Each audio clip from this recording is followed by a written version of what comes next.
And welcome. I'm Dr. Sherry Terrell, a psychologist here in Toronto and owner of Life in Balance Therapy. And I'm Alison Crouch, owner of Boomerang Pilates and Move Smart Movement, which is a teacher training program and movement program for people who really want to get into the details of how bodies move and how bodies work. And Sherry and I have been talking for a very long time, like a couple of years now, about how a lot of what we do gels. We do a lot of the same kind of work.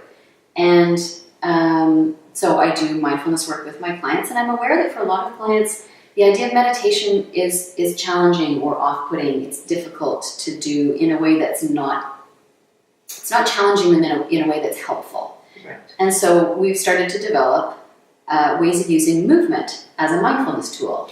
Sherry and I started talking about this and realized that she does very similar things with her clients, and we thought we would like to share that with you. So we've come up with some simple movements that are not, it's not Pilates, it's not yoga, it's just a movement.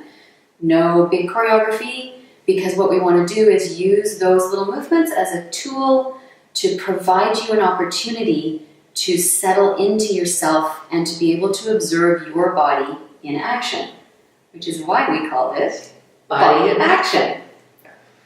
And I am a psychologist, and I work a lot with adults and teens and families, often around issues like anxiety, and was always struck by how difficult it is for people to engage in mindfulness practice, myself included. I don't have time to lie down on a mat for an hour a day.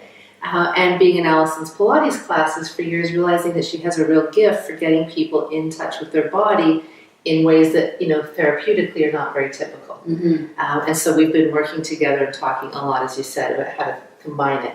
So the therapy that I work with most often is called Acceptance and Commitment Therapy, or ACT.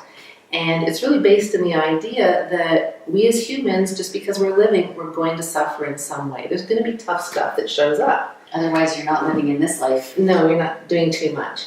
And when the tough stuff comes up, as I'm sure it has for us and for everyone watching, there's probably been moments where you felt really anxious or really sad, and you still had to go do something really important. And you've had to take those feelings and all the thoughts along with you for the ride.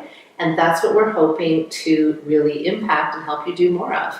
That if you can get in touch with your body, in touch with your mind, know what's going on, and come back into the present through some mindfulness and grounding, you've got a better chance to continue doing just that, going back into life with what matters. Mm-hmm. Instead of getting pulled into that hamster wheel of the thing that you're anxious about distracts you from what matters. The rest of your life and what matters. And that's usually by the time people come to see me, that's really what's happened, is they've gotten into so many avoidance strategies so they don't have to feel and they don't have to think, that the efforts going into not feeling and not thinking have actually become what life is about of itself. And so through Body in Action, we want to help you get more in touch with what's going on, more in touch with your present moment, and move your body towards what matters. That's right. And we realized also in our conversations that we have a very similar concept of what I think of as the body bubble, which we're going to use as a tool throughout this process as well. And I'm going to tell you about that in the next video.